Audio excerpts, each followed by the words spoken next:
Hello and welcome back, ladies and gentlemen, to the Historical Humans Podcast. My name is Justin Woods, and I'm joined by my wonderful co-hosts, Colum Coleman and Gwendolyn Allen. And today we're going to take things to the Southern Hemisphere. We're going to go visit Easter Island, and that's why we've got the wonderful backgrounds to display them for our YouTube video. But, Colum, you want to give us a little bit of a background as to Easter Island? Like, what's so special about this place? What makes it so unique? All right. Well, well, Easter Island is the most isolated inhabited point in the world. It is, let's see how far.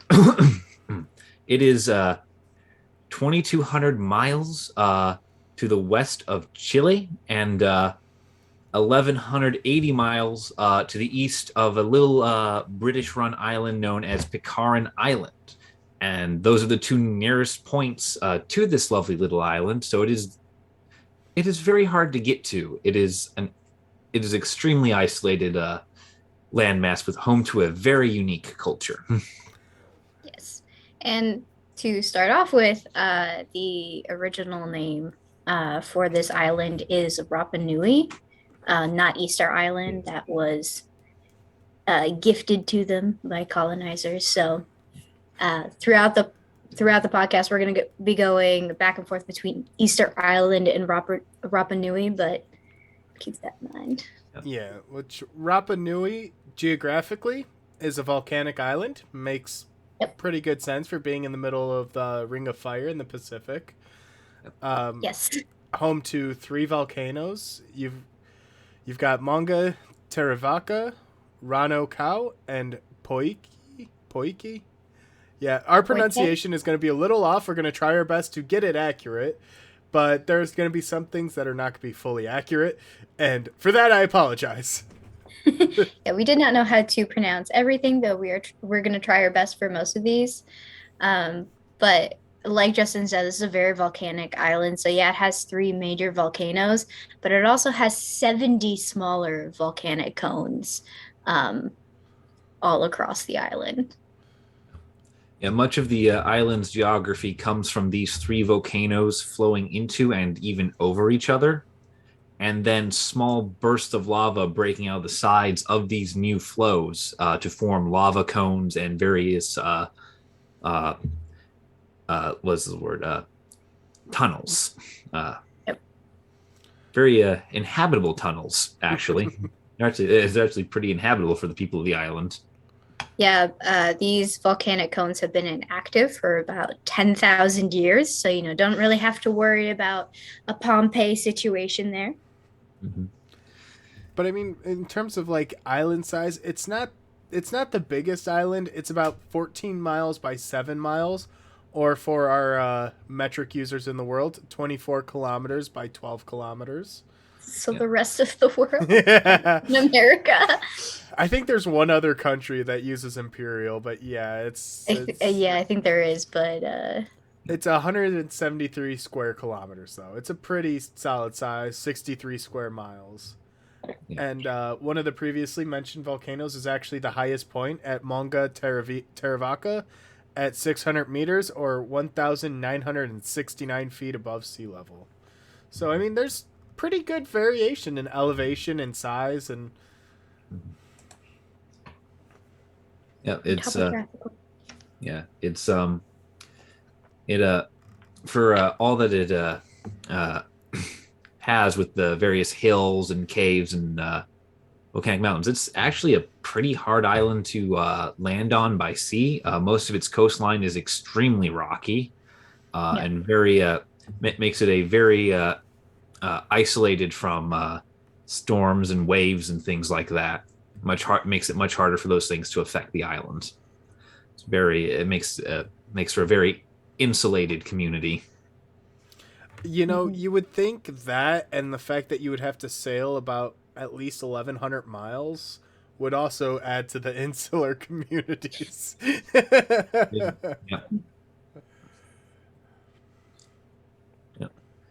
But it also it doesn't get any cyclones or hurricanes because it's so close to the anticyclone cyclone zone. Oh my God, that is so hard to say. In the South Pacific. Which it's kind of interesting because you clearly see from a cultural perspective, the island has a lot of great things going for it. I mean, in terms of easily defensible, you're not going to have invaders really come and visit. It's not like your next door neighbors to the Norse. Um, but also, like you guys said, there's places to live, there's places to inhabit. In terms of vegetation, there were trees, plants, but the island wasn't clear cut until what, the 17th or 18th century. Yeah. In the mid 17th century, well, originally on the island there were a lot of palm trees and shrubs that grew. Yeah. And it's only in the mid 17th century that we see the palm trees disappear, and a sort of general deforestation of the island occurs, turning it from a mountainous forest into the flat sort of prairie hills that we see today.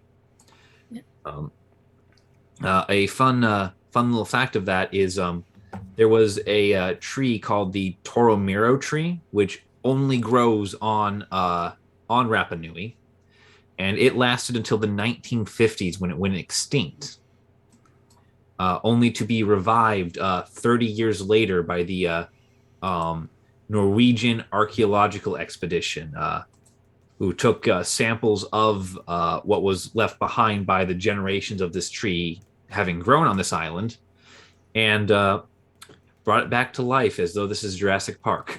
It's actually really cool because there have been a couple of instances of similar things where archaeologists are able to find these macro fossils, basically, to revive these plant lives. Like, they basically took a seed, incubated it, and revived it, and helped repopulate the species because of it. I know in Egypt they found food that was preserved. In Israel they found seeds and have made, they call it ancient wheat or ancient wheats, grains that they that is now a health kick, which is kind of bizarre because there hasn't been that much change since that time frame. But I think it's in Greenland, they actually have a seed vault for exactly this purpose of when things die out, you can reintroduce them and help repopulate them. Yeah, there's I think it's for global seeds and plants, all kinds of vegetation. They have a sample of them and store them just in case. And for one of the things archaeologists do as well is they take core samples. So they dig deep into the soils and they're able to pull out pollen, they're able to pull out seeds, and it's kind of interesting because you can actually reconstruct the environment based off of the soil core sample, and you can tell what kind of environment, what kind of vegetation, what kind of, water cycle would require this to actually live. So there's a lot of information in very little actual soil. Isn't that how they determine climate too, when you go back so many years? They do that, and then one of the other things that they're able to do is they measure the carbon, the C14 in the organic materials, and they actually cross-reference that with ice samples taken at the poles. So the South Pole, Antarctica, they dug thousands of meters into this ice sheet, and they can actually measure the carbon intake at that point when the ice was formed and measure it back. So that's actually how they do that kind of dating, is they just cross-reference the amount of carbon versus what time we know it's associated with. And Justin, just to pipe in here, the seed vault is known as the Svalbard Global Seed Vault, and it is located in the Svalbard archipelago, which is owned by Norway. Norway. Okay, so it makes is sense. Norwegian. Yeah. It's pesky Norwegians thinking ahead. Yeah. Well, you did mention invaders to the Norse earlier, and okay, I'm very proud of that. Scandinavian viewership is either going to skyrocket or plummet. Come on, that pun is brilliant. Unintended though, so I don't think you get points. No, that was fully pun intended. Oh, it was fully Yeah, pun no, intended. I was Okay. fully aware. He mentions after the fact. No, if you Yes, pull back the I don't know. videos, rewind the tapes, you could see the awful grin on my face after I said it. Okay, all right. All right. To bring us back to our first dip below the equator. Yes. Yeah, so the Toromiro Tree, or I said that very Japanese. I'm so sorry. My neighbor Toromiro. Stop.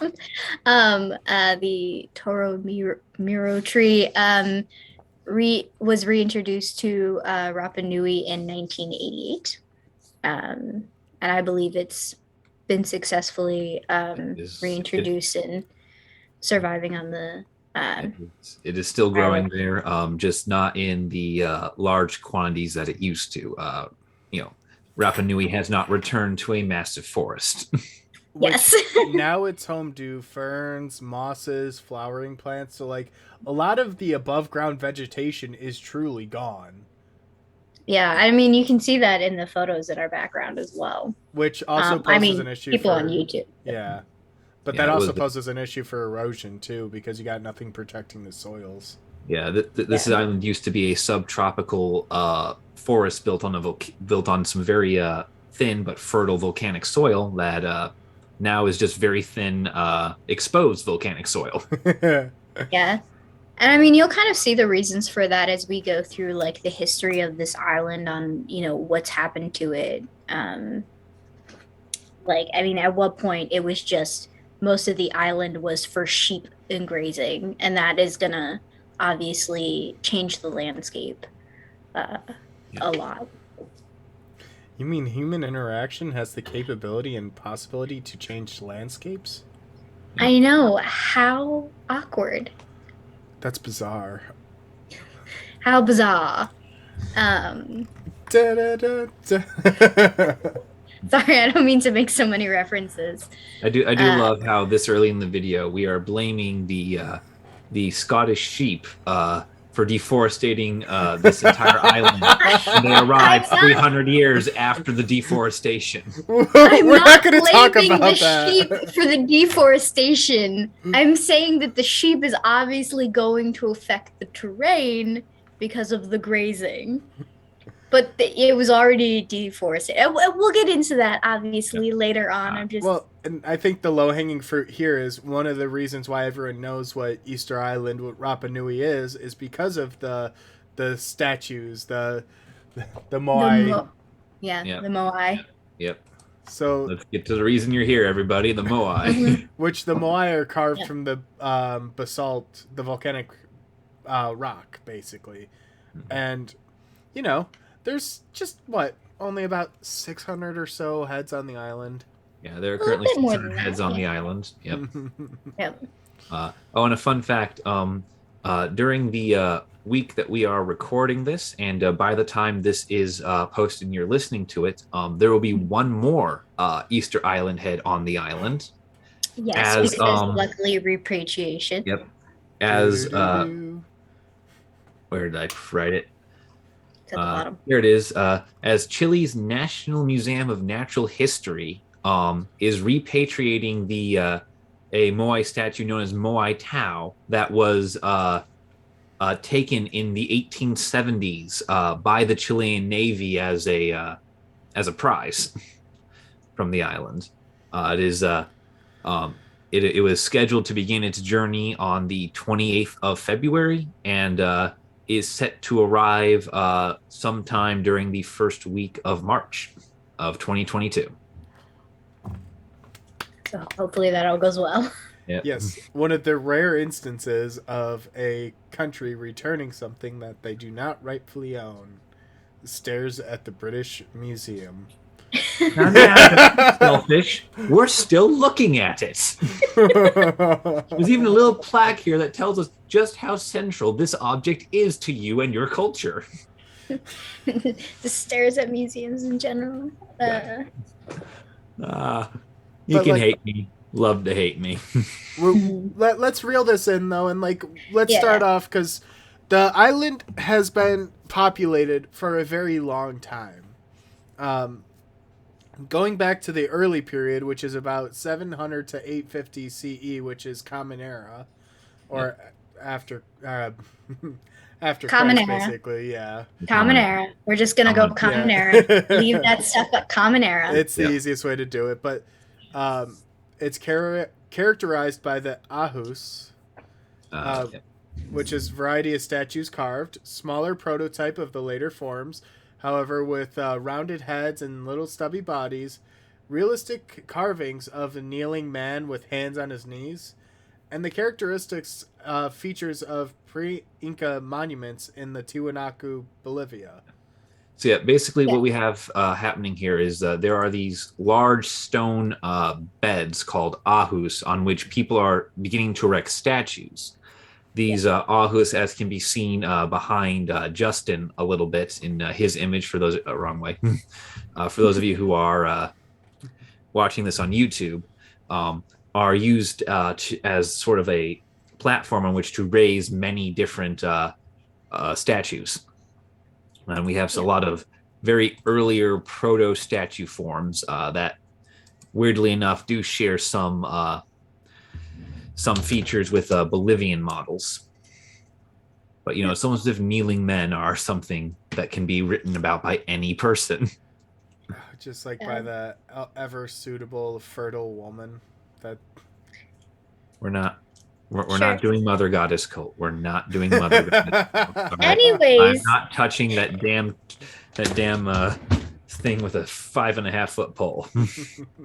Anyways, but by the time we get to the middle period, which is about 1050 to 1680 CE, we see that these previous statues are purposely destroyed and discarded, and the ahus were torn down and rebuilt to hold larger, heavier statues.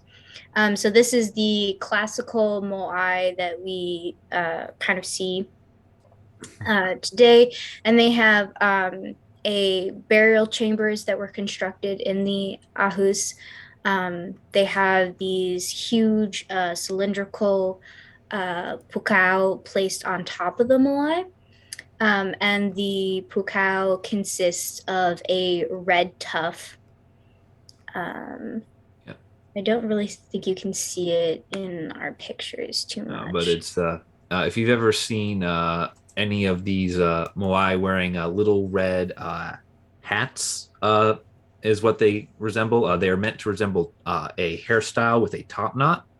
Mm-hmm. Those little red hats are the pukao. And before we go any further, some of you may have noticed that the early period ends in 850 CE and the middle period technically begins in 1050, the 200-year gap in the middle. There wasn't a lot of information as to why this is. Insofar as we can tell, it is because archaeologists and historians are uncertain as to when the transition from early to middle happened, and 850 is the latest they can confirm early period existing, and 1050 is sort of the earliest they can confirm middle period existing. And there's this 200 years of sort of transition or just general mixing of the types, where it's just we're not certain whether the switch happened at 850 or closer to 1050. That's where archaeology in general kind of gets hazy around transitionary eras, because you tend to see attributes of both cultures, or they both are in a mixed context. So within the same area that's being researched, you'll see traits from both cultures. So it's hard to make that definitive mark. So these lines are more of where that definitive line is drawn, and that 200-year period is usually where there's interchange and intermixing. You start seeing the rise of new cultural traits. You start seeing some older ones as the older crowd tends to die out.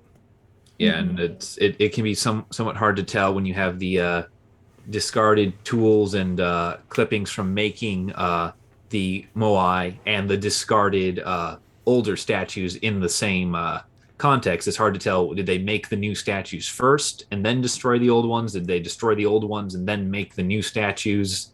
It's a bit hazy, and it's just essentially a 200-year cushion of just like at some point in this they switched. Yeah, and these moai are not, I should say, all equal. They vary in size, which I think you can tell a little bit in Justin's. I don't know where Justin is on the screen. Yes. In Justin's thing, his picture, especially on YouTube, of like these different heights that they have. So most moai are between 3 to 6 meters tall, which is about 10 to 20 feet tall. The largest moai standing on top of an ahus is 10 meters tall, which is about 32 feet tall. And this was constructed from a single block weighing about 82 tons. And the pukao weighed about 11 tons. So this is some heavy stuff. Yeah. The largest moai that's still standing is about 11 meters tall, which is 37 feet. And it's partially buried in the silt. Yeah. And a lot of majority moai are partially buried in silt. All the moai in Gwendolyn's image are buried moai. They are not sitting on top of an ahus. They are buried in silt. And you guys read my mind, because I was just thinking about trying to interject with that, of like, Gwen's is what they look like before excavation, mine are post excavation. So you could see the difference, how most of them, like the majority of their bodies, were fully submerged. Yeah. And the thing too is also with a lot of these heads, the ones on Justin's picture are the ones after they've been completely carved and transported to their proper location. Whereas Gwen's, you see them, they're all sort of scattered about. They're not at what should be their final destination point. They've been dropped. They've been dropped only partway through the journey. So, and the thing about that's really interesting is there's two theories as to how the statues were moved. One of which was the method of cutting down palm trees and rolling them. Yep. But then they also started fully excavating the statues and noticed that at the feet of the statue, it's actually rounded and curved. And there's a theory that has been proven in a feasibility of experimental archaeologists who walked a statue down.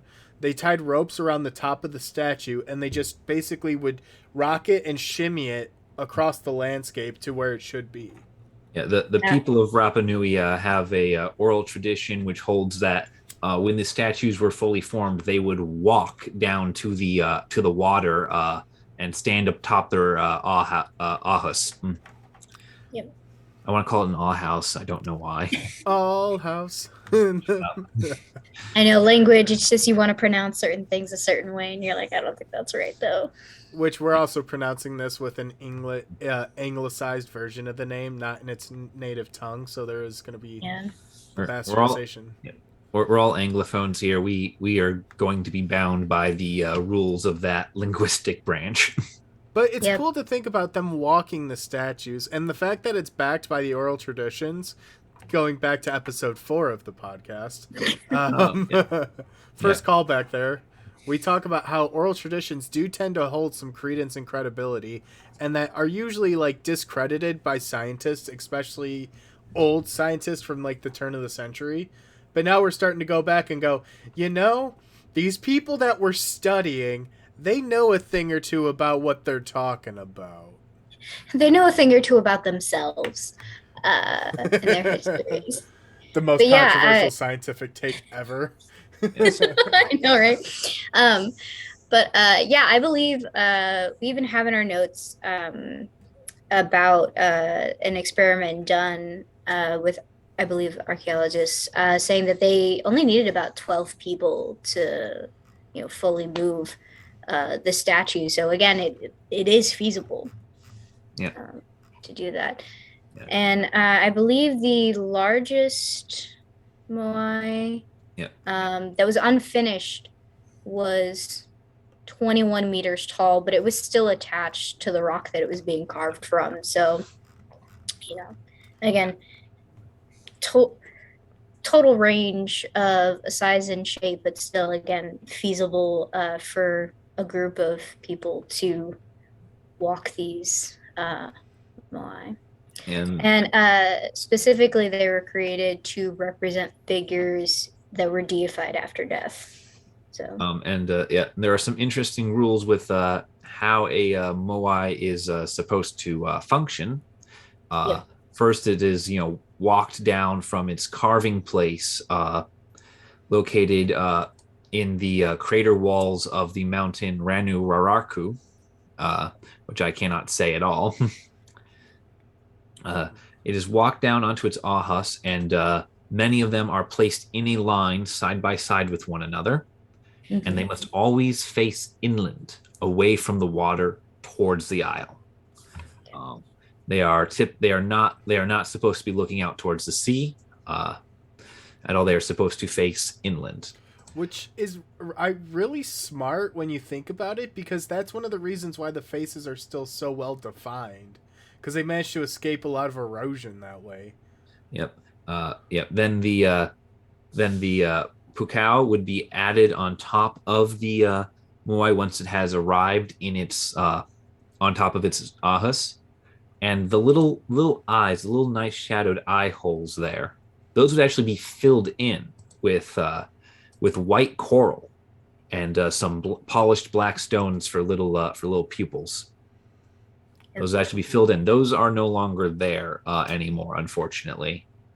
That's interesting, and I wonder if it would have that uncanny valley effect where it would look creepy, or if it would look kind of cool. Well, I've seen pictures, and I don't know. It's in between. It'd be a 10-foot statue that stares at you with round eyes and never blinks. Yeah. It would be terrifying. Yeah, and I don't know if we mentioned it specifically the yellow tuft that was used in the red, and the pukao being the red tuft. So they've got some cool colors going around, but it had to be that from the walls of the Rano Raraku. Yes, you get the sense that the whole island was involved in the creation of these statues, simply because the Moai themselves have to come from Ranu Raraku, and the pukao top knots have to come from a place called Punapau. So there's not one spot that's just dominated by these are the people making this, and then it just gets distributed. It's essentially this island's entire trade network. Yeah. Well, I mean, it takes a village to raise a statue. You know what I mean? I mean, these were really important statues too, because they deified people after death. So, and we see this a lot in different cultures of when it is something, especially honoring the dead, it can further a great economy. We see this with the Day of the Dead. Like cultures like that is months and months of preparation, and there are people that dedicate like their whole income to preparing for this day, so that you can celebrate it. And this would obviously be way more than a day, because this construction takes a very long time to do. And I think that's an important note right there, Gwen, is the fact that not only did these statues take weeks, months to carve, but also the fact that this also means that there's a high level of stone craftsmanship, because you have to be a skilled craftsman to not only get the rocks out whole, but also to be able to balance them, make sure the weight and proportions are correct to where they actually do stand. I think if that fact gets glossed over a lot when people are like, oh, they just built statues. Like, no, someone had to like actually be able to calculate how big it could be before it would fall over, how you needed to carve it, how you would do it without cracking anything. And this is it's also good thing to point out, sorry, Gwen, that this is a Stone Age civilization. These people did not have metal tools in the slightest. everything we see here is carved using obsidian tools. Which is crazy because obsidian is a glass material. I think a lot of people get the misconception that obsidian is very hard or very difficult to break. No, it's like glass. It shatters. And when it shatters, it is thinner and sharper than a razor. Like, this stuff has the capability of shredding human skin, and there's cases of it used in warfare. If we ever talk about the Aztecs, that'd be a fun little note. Yeah, as someone who has made obsidian tools, and I actually have some, they're locked away right now because they're very easy to cut. And when I was making them, I constantly had to go get Band-Aids because I would be cutting myself and it would cut through my clothes. So it's very easy to chip away at, but it's, kind of hard to work with, to say the least, without getting your blood all over it. Yeah, I did flint knapping, and it just shredded my hands and shredded my gloves, and it was awful. It cut. Obsidian cuts everything. And when you don't have metal, we mean literally everything. Yeah. But also with stone making, that I was going to say before, and I just want to point this out, is you have to be very spatially aware of the stone and how to cut it through, because it's not easy. It's not like working with clay where you're adding things on, you can take it off and rework it. It's what you hit in there, it stays, and you better hit in the right spot for what you're working with and space everything out correctly. So this takes a crazy amount of math as well. Maybe not math in the way we do math, but again, math nonetheless. Because you can see these are very symmetrical. Yep, and that's uniformly made. That's very hard to do with basalt as well, because it's not a uniform substance. It's a very porous rock, so you can carve away, and you're never gonna get a very smooth marble type feature that we would think of with statues. No, that rock is chipped and pockmarked because that's how the rock is naturally, and just getting a smooth flowing cheek onto that shape, just getting that shape on there is a nightmare and a half to try and do. Yes. So I mean, this is again a very skilled craftsmanship. Yeah. And let's see what else. Oh, also during this period, during the middle period of Rapa Nui, there was a fun little thing, a bird cult called Tangata Manu came into being. It was centered on a village called Orongo at the top of the volcano Ranokau.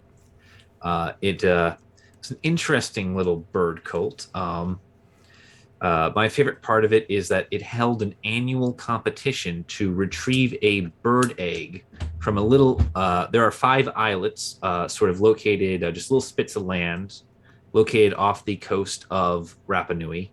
One of them is called Motu Nui, and it is a place where birds would come to lay, a lot of seabirds would come to lay their eggs. And every year, this bird cult would have a competition where you would leap from the cliffs of Rapa Nui, swim to the island, steal an egg, climb the cliffs of Rapa Nui, and return with the egg. And if you were the first one back with the egg intact, you won. Wow. It is it's a very arduous journey, just from the simple fact that you're going to dive off a cliff into the Pacific Ocean. Not a body of water not known to be forgiving. No. Yeah. And then you're going to fight a bird while doing that. I'm trying to swim with the egg. Yeah, the key point is there is the egg intact. Yeah. Yep. And I'm not certain whether or not, smacking someone else's egg out of their hand is allowed. You are pretty far from from anyone who might be judging you when you're out on that island. Just sabotage. You're running next to someone, slap the egg out of their hand. Yeah. I'm just saying my elbow goes where my elbow goes. I'm not saying they played dirty, just that I would. I'm imagining that Oh, Oh, sorry. no, you're good. I was about to say, like, don't people do like egg tosses and stuff at like fairs or things? I've seen it on TV. I'm sure it happens in real life. Like, like someone will just like scare them or distract them so that they like drop it. I That's when imagine your that spirit ends. I imagine that it being a bird cult and that this is a ceremony, that maybe the egg is sacred and that they would actively avoid trying to sabotage each other. Well, the Maybe. the ancient Olympics were sacred in ancient Greece, and that did not stop people from cheating in them many times. Okay, but we've established the Greeks were not saints by any means. Well, Actually, that is we haven't true. on this channel. We have Uh, not done that here. we haven't done that yet, just like in the group. But also, like, the winners tribe received special privileges. Yeah. So, like, you have to weigh that in. Yeah, in like, it is unclear in my research what that or in our research what the privileges were. Some sources claim that the winner of this contest became king of all Rapa Nui. Other sources indicate that your particular, whatever particular tribe or clan you belong to, received prestige and got to do, and got to, essentially do some extra things that year, had some extra ceremonial functions. It's accounts very widely varied as to what the supposed reward for winning this contest was. I, for one, have a hard time believing that this is a culture that chooses its king annually as the guy who jumped off a cliff. I mean, have you ever cliff dove, Colum? I do not intend to, and I never will. I think there's a certain level of awe in that, of like, he's crazy. He's in charge. We'll let him make the decisions. Like, you have to be both brave and stupid to do that. Yeah. Or just stupid. Yep. I'm not saying these people are because it obviously a cold ceremony and everything, but I have gone cliff diving with people, not knowing we were going cliff diving that day. So, I have certain feelings about it as I was pushed off a cliff. So, yeah, 50-50 that sentence for you, Gwen, was going to end with, but I have gone to cults with people. I'm very mean, but very honest. I know people in cults. I don't go because I value my freedom. But back to this specific cult, we also see that they have stone houses with roof vaults that are built as like false arches. So we also see that, stone craftsmanship, not just in the Moai, but in other places on the island. Yeah, it's a very unique form of architecture. It's a very unique. Easter Island is considered the easternmost edge of the Polynesian world. It's considered one of the furthest anchor points of it, and this bird cult is something that is entirely unique to Polynesian culture. It is, as far as this is the only Polynesian island that features this type of design. Which that is unfortunately a slightly controversial opinion, depending on what group you talk to. Because while it's easily understood that the cultural similarities are there and that the people of Rapa Nui do have a lot of traits similar to the Polynesians, there are some folks that do not believe that the Polynesians had the seafaring capabilities to cross the Atlantic. Or the Pacific, sorry. Correction there, I misspoke, but did not have the seafaring capabilities to cross the Atlantic. Not the Atlantic, but the Pacific, which is they were massive. Not in the Atlantic. But you're talking thousands of miles on with non-motorized ships and boats, and like it's really interesting. And now, in retrospect, a lot of people do agree that it is an extension and that it is a part of that edge. But you do have some of the old guard that still stand true. Like they weren't good enough to cross the ocean. It had to have been, local indigenous people coming from the Inca territories in Peru. There is Easter Island is unique in that a lot of its culture shares traits with both the rest of Polynesia and has similarities to mainland South America. Polynesia is closer, but like we said, this is the most isolated place in the world. So there are things like this bird cult, and some of the early statues are do share similarities with South America, but most of what is found here, especially by the middle period, is entirely its own unique thing on Rapa Nui, regardless of where these people came from. They've evolved into their own thing. They're not an offshoot of anyone else at this point. Yeah. The natural progression of things: you improve, you change, you move on. Yeah. Exactly, the cycle. Which brings us into the late period, which is post 1680 CE, where we see I see boat-shaped pole and thatch houses, or living in caves. And this period is predominantly marked by internal wars on the island.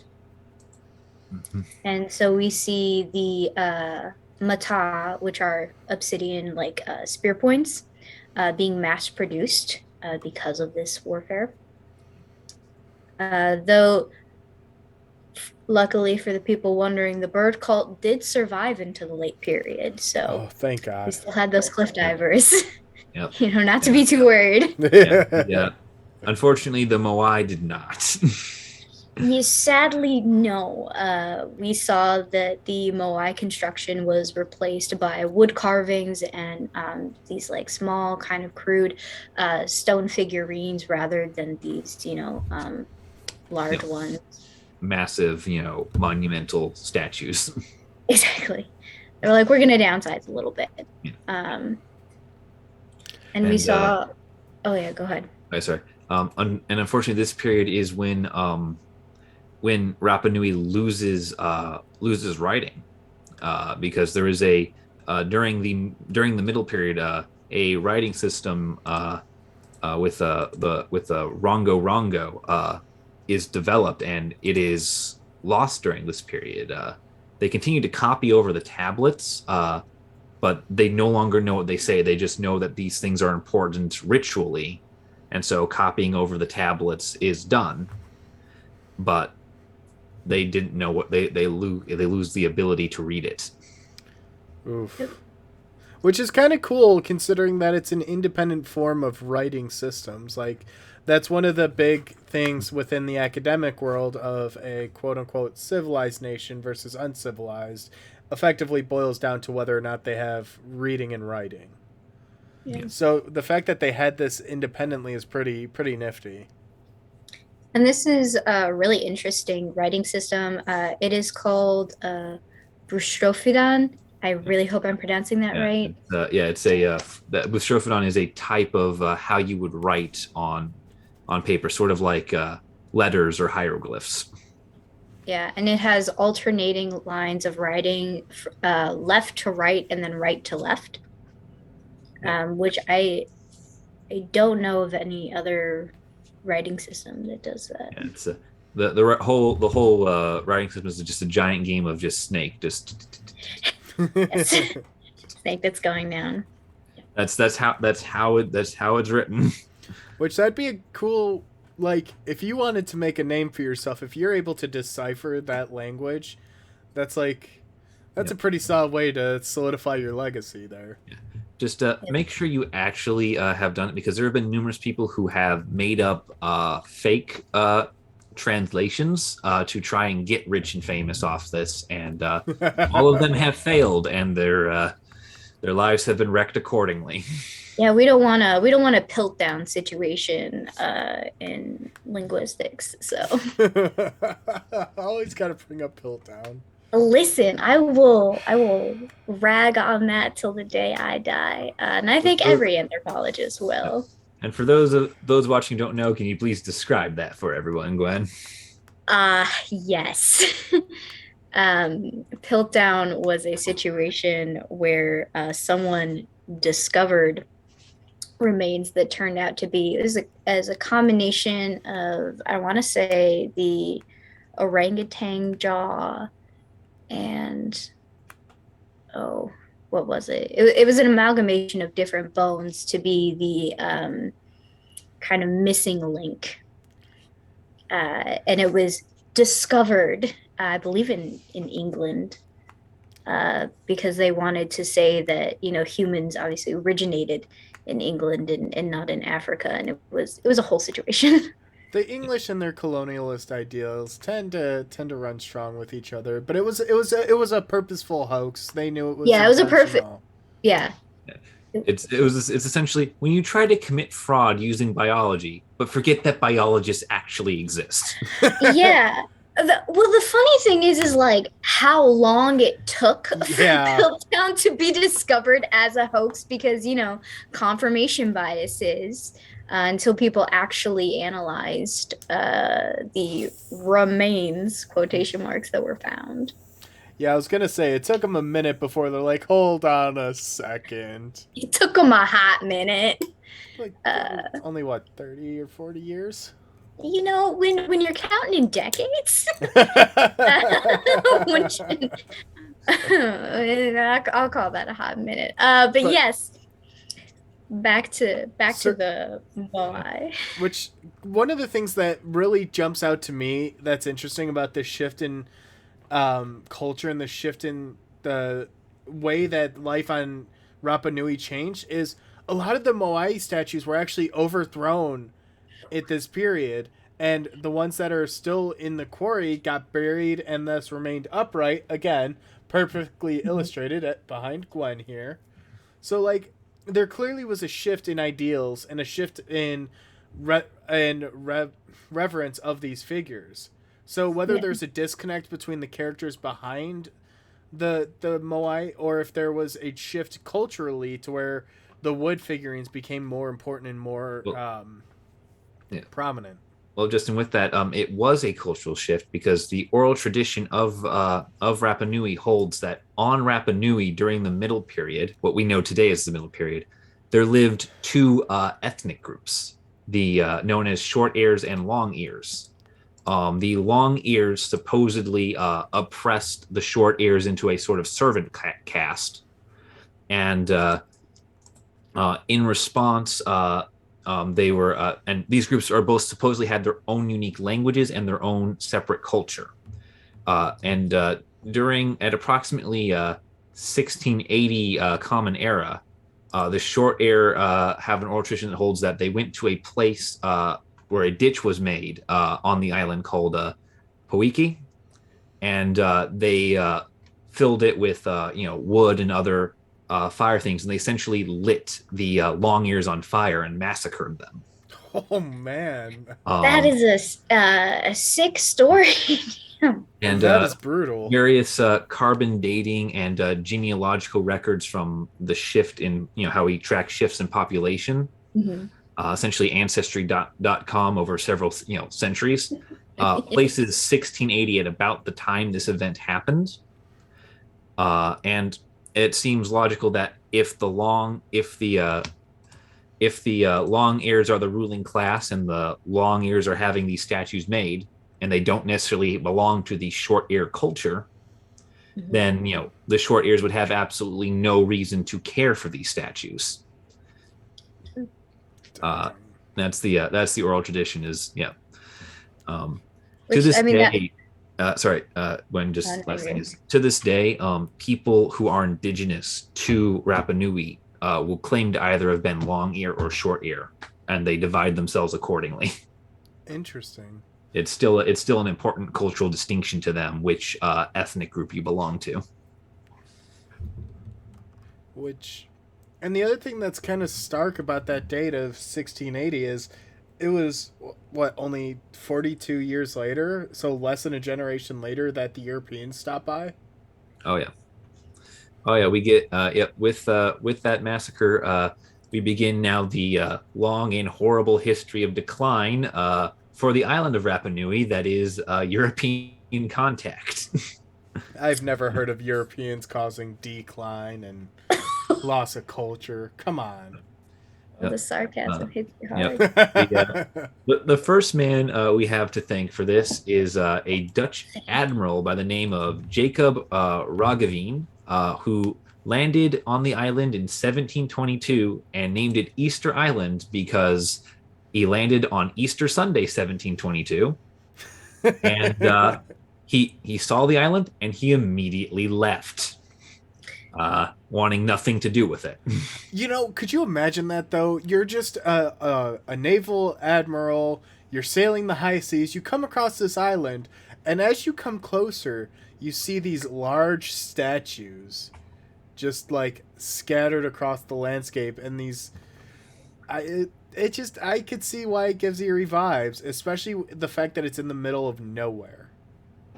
Yeah. Mm-hmm. Yep. I also love that he saw it and then he left, but the name is stuck. Oh yeah. A lot of people don't even know its like original name, which is crazy. Yeah, and then it wasn't until 1770 where they had the second European contact with the Spanish expedition. Colum in our notes put rediscovered, and I like the colonial language there. Yeah. That is the language placed upon it. This particular 1770 contact is steeped in colonial ideas and language because it was an expedition to explore the Pacific, commissioned by the Viceroy of Peru, a colony of Spain, to essentially search for more territory for Spain to occupy and exploit. I love that I specifically glossed over that word to not use it in the podcast. And you're like, no, let's I had to point that out because let's go back. you have to identify, you have to address, to recreate a proper narrative. And it's sort of important to note that this was the language that they were using. This is how this act is viewed. And this entire 1770 expedition, although it didn't really spend a lot of time on the island and didn't do a lot of things in the island, its purpose and its intentions were inherently malicious. Yes. It just happened to spare the island for the most part. When they arrived, they reported that the indigenous people were using a writing system. So despite the loss of Rongo Rongo a century earlier, the people are still writing things down. And they report that there's 3,000 people living on this tiny little island. Wow. Keep that in mind as we go through this. Oh, yeah. That number starts to become important. Well, because, our good old British buddy, Captain James Cook, he happened to rediscover the island in 1774. He lands there. He actually makes landfall, which is key. A lot of places, a lot of contact doesn't sort of mentions sailing by the island and not necessarily pulling in and saying hello. Yeah, no, he needed to make a gas stop. Yeah. And keep in mind, this is just 4 years later from the Spanish expedition. The population dwindled to that it dropped to less than 1,000. Yep. Yes. Which is less than a 4 third years. of what it previously was. Yep. And he reports that most of the Moai at this point are in absolute disrepair and ruin. Many of them appear to have been intentionally toppled, which is a note that is sort of left out of the previous context, which describe essentially a thriving populace and community. Yes. So we can see this sort of shift. Yeah. And I'm not going to say smallpox or anything else that the Spanish were known to bring to indigenous people. Well, pause on no that. evidence of that, but pause on that because that's going to be important in a little bit. Just wait about a century and then. But anyways, the next contact is with the French navigator Jean-François I don't know how to say that last name. Gallup arrives in 1786 And he has said to find a population of 2,000 people, and then failed in an attempt to introduce domesticated animals to the island, which again, like, I don't know, bringing non-native species to an island really fucks up the ecosystem. So it's not going to be helpful for the vegetation, like we talked earlier. Yeah, and definitely with the French here, 1786 seems to be the first attempt to actually colonize the island. In this case, via the introduction of European animals. It does not go well for them. This does not appear to be a concerted effort, more of a, hey, I found this, I'm going to try for it.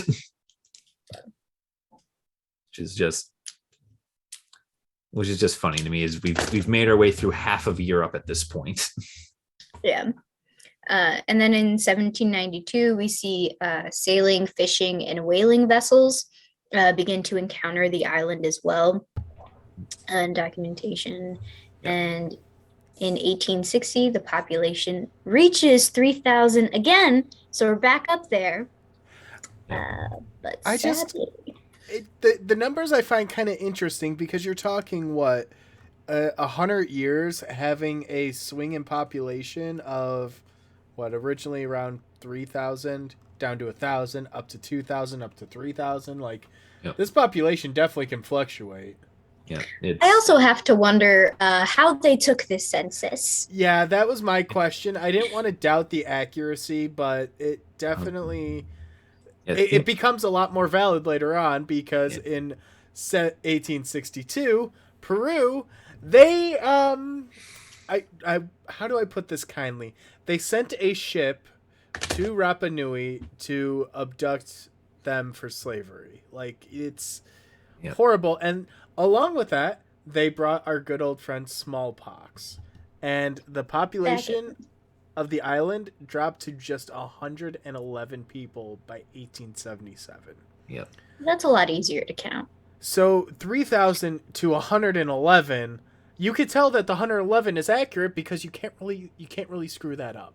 But you're talking 2,900 people gone. Mm-hmm. Also, they view them as property now because they are trying to do a slave raid. So they're going to be much more attentive to numbers, which is absolutely horrible. You should never view people like that. And the only time you really take like a deep look into them is as stock. And it should also be noted here, because of the previous expedition from the Viceroy of Peru. Peru, at the point when they launched the slave raid, is no longer a Spanish colony. It is its own independent nation. So this is the Peruvians acting as Peruvians doing this. Because Peru achieves independence in 1821, and 41 years later, they are they're going 2,000 miles out of their way to rob an island of its population. Which is just crazy to me. That like some populations, when they're colonized and you have things like, the slave trade happening, and they gain independence, and then they take on that form of colonization to other places. Having experienced those same things generationally, and then they go ahead and do those same things as a way to establish dominance, and that's just, but see, we see it time and time again, but it's still crazy in my head to.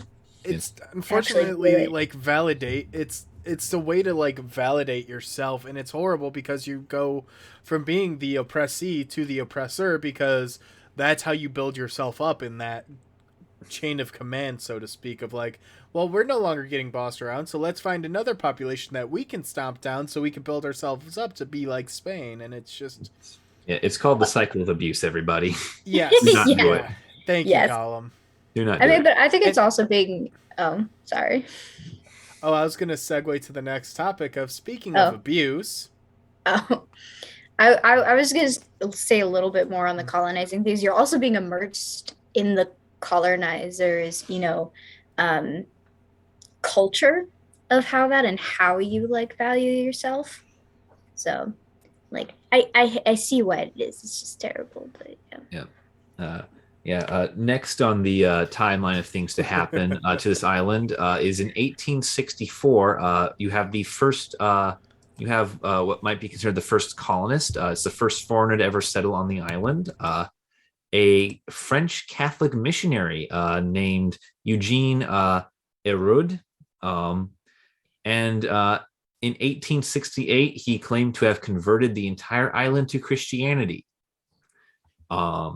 Admittedly, that's a lot easier to do to 111 people who have just been brutalized than it is to 3,000 people who seem to be in a fairly well-recovered society. Yep. Yeah, it's almost like colonialism works in mysterious ways. So mysterious, I guess. I do find a little funny of like the brag that like you converted an entire population in 4 years. Yeah, it's like, it's all right, how do we define population? Well, it's the entire population. It's everyone who's left on the damn island. Yeah. But how are you defining the population? Didn't say it was a big one. I just imagine him going back to like France or like the Vatican or something because he's Catholic and just being like, yes, I converted this entire population. They're like, oh my God, that's so amazing. We converted the whole island. The whole island. And then it's like, so how many new members do we have? 111. I'm sorry, did you say a whole island? What happened? It's like, islands don't have to be big, man. Have you been to Greece? Yeah. I mean, but like there's more than 111 people, so I found it a little funny. It's tragedy what happened. Yeah. All right. So then next on the list is in 1870, colonization really gets itself going as people from the island of Tahiti are now, it was unclear why they came, but they appear to be drawn to the island for whatever reason. The statues. Yeah. And they begin to, and with them come the sheep. This begins the long horror that is the sheep of Easter Island. Yes. The long, not good for the island. Horror of so freaking many sheep. And it was only 18 years later that our good old buddies from Chile, they actually annexed Rapa Nui. Yep, 1888. Rapa Nui is officially incorporated into Chile. And then from 1903 to 1953, they leased the entire island for sheep raising. Oh yeah. Yep. Oh yeah. Yep. For 50 years, they're just like, like a plot of land. Yep. World's longest lasting concentration camps. Here we go. Oh my God. Yeah. Yeah, it's horrible. And the island was leased to the Williamson, Balfour & Co., which they set up the Easter Island Exploitation Company. But the most messed up fact of this whole endeavor is they fenced in the indigenous people at the village of Hangaroa to prevent sheep theft. Yep. Instead of, fencing the sheep in, they fenced in the villagers. Yep. The entire island was considered property of the government of Chile, and Chile leased it to this company, which, declared its intentions right in its name with the exploitation company. And they decided, there's all these people living on this land that we own that we didn't consent to living here. Let's put them in a giant concentration camp. Yeah, like you're not kidding of what you call it. Yep. About 30 years in 1936, they decided this is slightly inhumane. So if you get written authorization from an officer of the company, aka a white person, you may be allowed for a very limited time to set foot outside the village. Outside the fence. Yeah. Merciful gods are we. And I think it should be noted that the amount of sheep they had on the island was 70,000. Yeah. So this is a lot of sheep. Yeah. And About how big is the island again? What was it? How was many gonna say square miles, everybody? 60 63 something. square miles. 63 square 63 miles. square miles. All right. All right. 70,000 sheep. That's over 1,000 sheep per mile.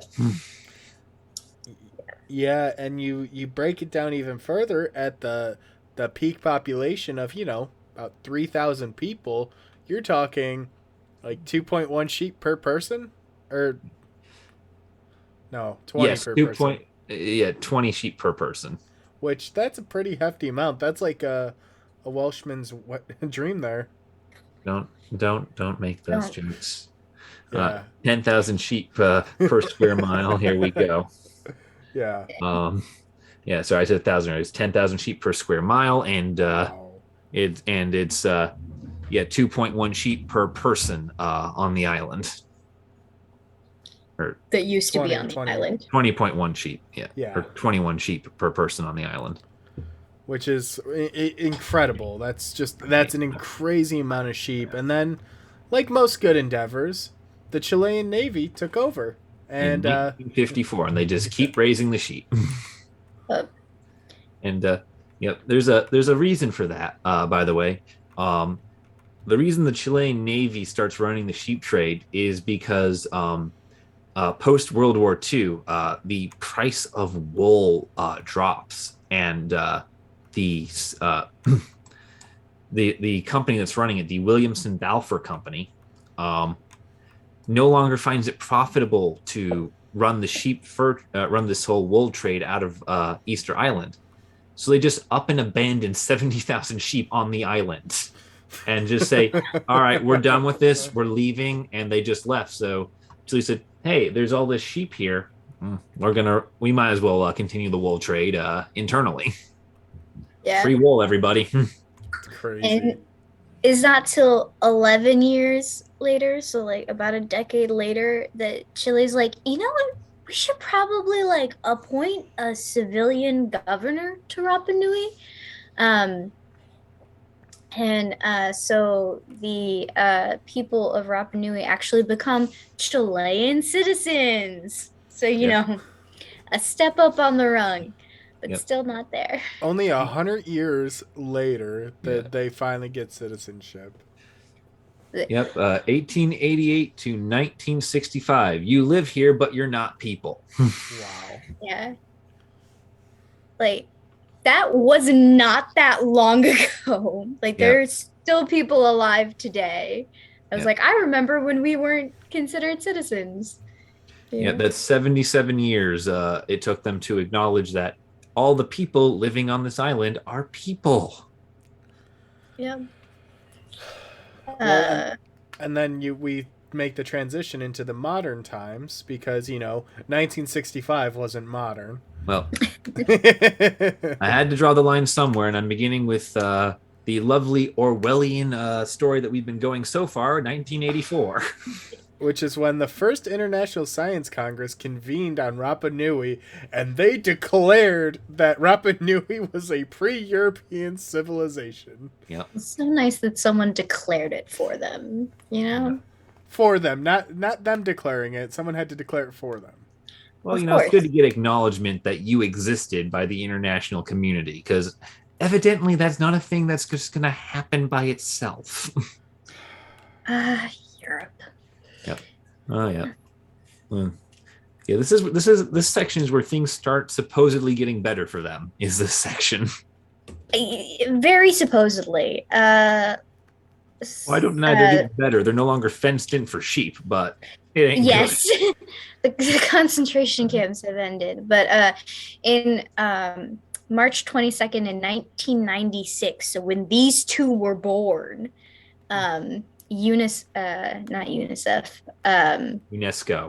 UNESCO. I'm sorry, I wanted to say UNICEF so badly.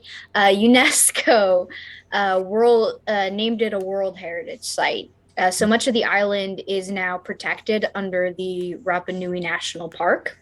Yeah, and so Gwen, there is protection for its land. Yeah, Gwen and Justin, would you like to guess who gets to run Rapa Nui National Park? Would either of you like to guess? I'm going to go ahead and say it's not the citizens of Rapa Nui. and it might have something to do with that little heritage site designation, eh? Actually, I was the gonna say people the people of Rapa Nui are allowed to administer Ooh. the national park. It's under the Chilean government, and the Chilean government has a good deal of final authority over it. But they're allowed to run it. Kind of the same way a parent allows their child to run a lemonade stand. But hey, Why is this What's like giving me flashbacks to like the US government telling indigenous people like, "Oh, we'll let you tend to like Yellowstone Park now." because this happened in '96, and the U.S. government had been doing that for 200 years at this point of just saying, It's "Oh, still this is not we'll good, let you run though. this land." I just want to Maybe. point out it's still not good because the literal next point was in August of 2009, so 13 years ago. Protesters had to block the only airport to Rapa Nui for 2 days. And do you know what they were trying to fight for? Oh my gosh. Rights? They wanted to oppose underregulated mass tourism and the rising Chilean population on Rapa Nui. The fact that the indigenous were being outnumbered by the Chileans living on the island. They were losing control of their economy and the destruction of their local ecosystem. And, the rising income gap between those new settlers and the indigenous folks. So, their home is being destroyed, it's being overexploited, new people are moving in, and they're still criminally underpaid. Yeah, yeah. Fun fact: in the decade from becoming a World Heritage Site to these protests, a large number of the Chileans came in to own and operate these luxury businesses appealing to rich foreigners, and the wages for the and rather than hiring the local people to be hotel managers or tour guides or other things that would be a decent paying job, they brought in more Chileans. So Yeah. the Chileans are owning all the tourism businesses and getting wealthy off of it. Well, the indigenous people are either underemployed or they're essentially the bellhops making minimum wage. Yeah, And that tends to breed resentment, especially as there starts becoming more foreigners on your island than you are. it's a World Heritage Site, but the people who have descended from the group that have made these Moai and that make this island so notable aren't being honored or included or can even profit off of it, which is just ludicrous. Yep. And in 2010, more protests broke out, and those were met with the classic hallmark of a caring and democratic society. See, the Chilean government sat down with the leaders of these people. Oh, I'm just kidding. They sent in the military police to beat and drag them from the streets. Again, just giving me so many flashbacks. 2017, however, they did get control of the national park and the UNESCO World Heritage Site as Chile did as that is the year that Chile did cede control over those lands and their administration to the people of Rapa Nui. Good. So they do get to run it now. It's like, as I said earlier, they finally got to run it. They've been running it for 5 years. It's existed for what, 25? Yeah, 25, almost 26 years now. Yeah. So a fifth of its existence, they've gotten to say what happens to it. Yep. And then it does get better. Yep. Yeah. The following year, about what is it? 740 square kilometers. 740,000. 740,000. Oh my God, I cannot believe I missed so many zeros. 740,000 kilometers of this Pacific Ocean surrounding the island was designated marine protected area. Yep. So that's also very good for its ecosystem as well. Yep. Yeah, so the local marine life will be protected, the fishing rights, all that. Well, that's good. That's really, really good. The only downside is, Rapa Nui is still a dependency, still not fully recognized. Yeah, Yes. it is a Chilean dependency. Chile is under no circumstances right now interested in relinquishing control of the island. And the indigenous people of Rapa Nui, still do very much want their independence. Yes. Um, They have been protesting and petitioning for independence.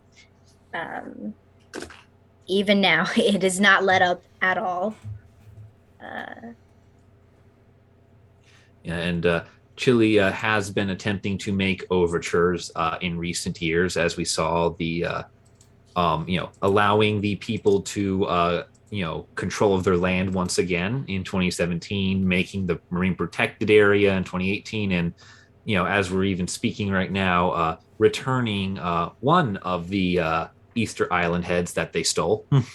One. And I feel like we can say stole when your navy literally shows up off the coast 18 years before you own the island and just drags one into the sea.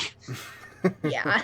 Like that's still, it wasn't, Chile didn't even claim the island as theirs at the time that they took the statue known as Moai Tau. They didn't even have a claim to the island. They just showed up and said, "Ooh, fun statue. Let's take this back and put it in the museum about tigers and lions and bears." Oh my. We were so close to being like in sync. Yeah. Our brains were there, but it just wasn't quite right. Yeah. So I mean that is Rapa Nui, or as most people know it, Easter Island. Mm-hmm. Yep. With a very interesting and rich history, and sadly we did not accurately say all the names, so I deeply apologize to anyone who actually knows how they're pronounced. Please let us know and correct us. Yeah, because like we mentioned at the overture, like we are non-native Rapa Nui, so we cannot speak or get the pronunciation 100%, although we do try. Yeah, looking up these words online, there are a lot of conflicting like sources on like how you pronounce certain things. And like I lean towards a lot of like Japanese pronunciations of certain things, which I have accidentally done, and I know that's not really how that is, but that's just because of my background. And then obviously like Colum and Justin have different backgrounds as well, so we were literally trying to be like, okay, how are we going to pronounce these? Yeah, we did our please best. let us know how they're actually pronounced. Saying it beforehand, that just for the sake of internal consistency in this video. Yeah, which I'm pretty sure we pronounced Moai different several times, and that was the one word that we actually knew how to pronounce, but it's just because it rolls off the tongue differently. Yeah, but that's the video and the podcast for today. And what are we doing next week? Next up is the Louisiana Purchase, as we head back to North America to discuss how colonial empires decide land changes hands. Yes, and also some of the explorations and some of the stories that are associated with it, with good old Lewis and Clark. So it'll be kind of interesting and a little close to home, because I did write a portion of my thesis based upon the archaeology of Lewis and Clark's expedition. Yep. But a little close to home also because we are based out of Chicago, Illinois, and Illinois is in that general territory. Yes. And yeah, so thank you guys for watching, and if you enjoyed this video, be sure to drop a like down below. Drop a comment. Let us know what you thought. Suggest any topics that you want to do. There will be links in the description below to our other social media channels. Be sure to check out our TikTok where we do short little blurbs on human history. And I know Colum will have a couple more HH reads coming out here in the near future, so stay posted for that. And I think that is everything. Please do subscribe and follow on your platform of choice. That helps us out immensely. Yes, and share with friends and family that you may think is interesting. Any eyes that see us helps us out tremendously. And for those of you who might be interested in what Justin mentioned, in the week accompanying this podcast, I will be reading Anatsi and the Turtle's Feast from West Africa. And the week after, we will have On Justifying a War, a speech by Pericles. All right, so there's a couple of interesting things in the pipeline, and we'll catch you guys in the next video. Have a good day.